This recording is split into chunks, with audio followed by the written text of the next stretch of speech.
Hello আমার সাকিবিয়ান ভাইরা বোনেরা, চলে এলাম আরও একটা নতুন ভিডিও নিয়ে। চারিদিকে তো দেখতে পাচ্ছ রকস্টার সিনেমাটাকে টার্গেট করা হচ্ছে, এটা আমরা বুঝতে পারছি।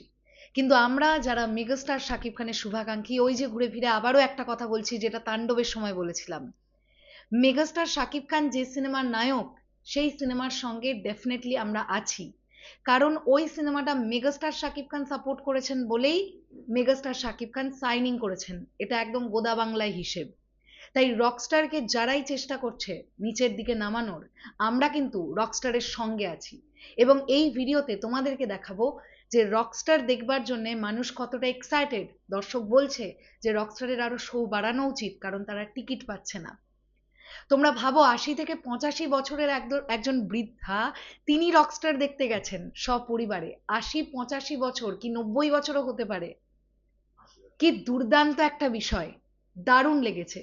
চলো একদম দেরি না করে আমরা একটা একটা করে বিষয় দেখি। প্রথমে আমরা এই বৃদ্ধা মা যিনি দেখেছেন রকস্টার, তাকে নিয়ে কথা বলবো। আমার দুর্দান্ত লেগেছে ভিডিওটা, সো চলো দেখি। দুঃখ আনন্দ সব দেয়। আরে কেমন লাগছে রকস্টার? ভালো লাগছে, ভালো সুখ সুখ দুঃখ সব দেয়। এই শরীরে চলে আসছে, সুখ দুঃখ আনন্দ সব দেয়। সিনেমা দেখে? না না না, আমি বহু আগে দেখেছি, এখন দেখি না। কাদের সিনেমা দেখতে? এই অনেক পুরানা অভিনেতা অভিনেত্রীদের, বর্তমানে শাবানা আলমগীর এইসবের। এখনকার শাকিব খানের ছবি দেখতে কেমন লাগে? কেমন লাগছে? লাগবে না কেন, উনি বর্তমানের একজন ইয়ে না, দেখা তো ভালো লাগার কথা। ওনার যেই চরিত্রে সেইটাই করতে উনি। কেমন লাগছে আপনার কাছে?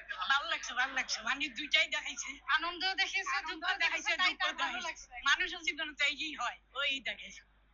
দুর্দান্ত দুর্দান্ত। সবচেয়ে ভালো লাগছে ফ্যামিলি নিয়ে এসেছে, ওই মা যেটা বললো জীবনের সবকিছুই তুলে ধরছে। কেমন লাগছে রকস্টার? আমরা আসলে একই ফ্যামিলির, খুব বেশি কিছু বলবো না।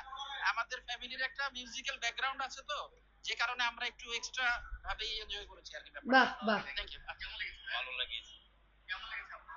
জি ভাইয়া ভালো লেগেছে। আমি একটু ইমোশনাল টাইপের মানুষ, আমার তো লাস্টে কান্নাই চলে এসেছে। না না, ওই যে যখন তার বউটা মারা গেল। এই রিয়াকশন গুলো শুনে বুঝতে পারছেন যে একটা শ্রেণীর অডিয়েন্স কিভাবে রকস্টারকে ইচ্ছে করে অপপ্রচার করার চেষ্টা করছে। এই যে অডিয়েন্সরা বলছে রকস্টার তাদের ভালো লেগেছে, এরা কি অডিয়েন্স না?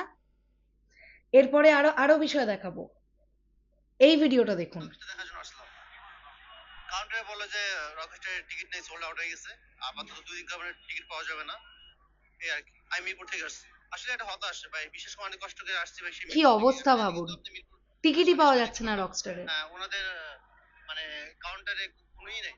আমরা যে বলছি ভাই আমাদের রকেটের আপনারা শহরে একটু বাড়ায় দেন, ওনারা বলছেন এখন না, এটা আমাদের ম্যানেজমেন্ট মানে ভালো বলতে পারবে না। মিরপুর থেকে আমি, আমার পাশে মিরপুর 10, আমি ওইখান থেকে এখানে আসছি। আমি বুঝি না ভাই, যেহেতু মানে মেগাস্টার শাকিব খানের অলওয়েজ ওনার ফ্যান ফলোয়ার্স বেশি, ওনার চাহিদা একটু বেশি থাকে, সেক্ষেত্রে আমি মনে করি যে ওনার শোটা একটু বাড়ায় দেওয়াটা বেটার। একদম ঠিক। আমরা অনেক কষ্ট করে আসি সে দূর থেকে আমরা শোটা দেখার জন্য, ওনারা বলছেন না শো হবে না। ওনারা আমাকে সাজেস্ট করে আপনারা অন্য ফিল্মের আপনারা। ভাবতে পারছেন? মুভি দেখতে এসেছি, রকস্টার দেখতে এসেছি, টিকিট নাই, ফুল। আমরা 4 জন। দেখি আর কি, কারণ আজকে একটু ফ্রি ছিলাম তো। সাকিব খান আছে তো, সাকিব খানকে ভালো লাগে। রকস্টার টিকিট তো পাই নাই, খুব খারাপ লাগতেছে, টিকিট পাই নাই। তো কালকে আসবো আর কি। রকস্টার দেখতে আসছিলাম, অ্যাকচুয়ালি আসলে টিকিট নাই, হাউসফুল, খুবই হতাশা লাগছে এই আর কি। হ্যাঁ অবশ্যই পরবর্তীতে আসলে টিকিট যখনই অ্যাভেলেবেল হবে হয়তো তখনই দেখতে আসবো, আগামীকালকেও আসতে পারে। এই অডিয়েন্সরা যারা বলছেন যে টিকিট পাননি, একটা জিনিস, কমন জিনিস আপনারা লক্ষ্য করলেন? সিনেমা হল থেকে বলা হচ্ছে যে রকস্টারের টিকিট নেই, আপনারা অন্য সিনেমা দেখে যান। এই প্রবণতা কিন্তু এর আগেও আমরা, প্রবণতা কেন, ঘটতে দেখেছি যে মেগাস্টার শাকিব খানের সিনেমার তো টিকিট নেই, আপনারা অন্য সিনেমা দেখে যান। এইটা এবারেও হচ্ছে। কিন্তু আমি সেই সকল অডিয়েন্সের কাছে একবার হাত জোর করে রিকোয়েস্ট করব, যারা রকস্টারের টিকিট পাননি, আপনারা আরেকবার কষ্ট করে একটু সিনেমা হলে যাবেন, গিয়ে রকস্টার সিনেমাটা দেখবেন। কারোর রিভিউ বা রিয়াকশন দেখে নয়, নিজে সিনেমাটা দেখতে যান। নিজের ভালো লাগা খারাপ লাগা যেটাই হোক না কেন, সেটা নিজের মতামতটা নিজে রাখুন, কিন্তু সিনেমাটা আগে নিজে দেখতে যান। কারোর কথা শুনে ইন্সপায়ার হয়ে দেখতে যাব বা যাব না এই ডিসিশনটা নেবেন না প্লিজ। সো এই হচ্ছে এখন রকস্টারের অবস্থা। যারা দেখছে তারা বলছে পজিটিভ, তাদের ভালো লাগছে। রকস্টারের টিকিট পাওয়া যাচ্ছে না, সব সোল্ড আউট যাচ্ছে। শেষ করলাম ভিডিওটা। এই পুরো বিষয়টা নিয়ে আপনাদের কি বক্তব্য সেটা কমেন্ট বক্স ওপেন আছে, আপনারাই জানান।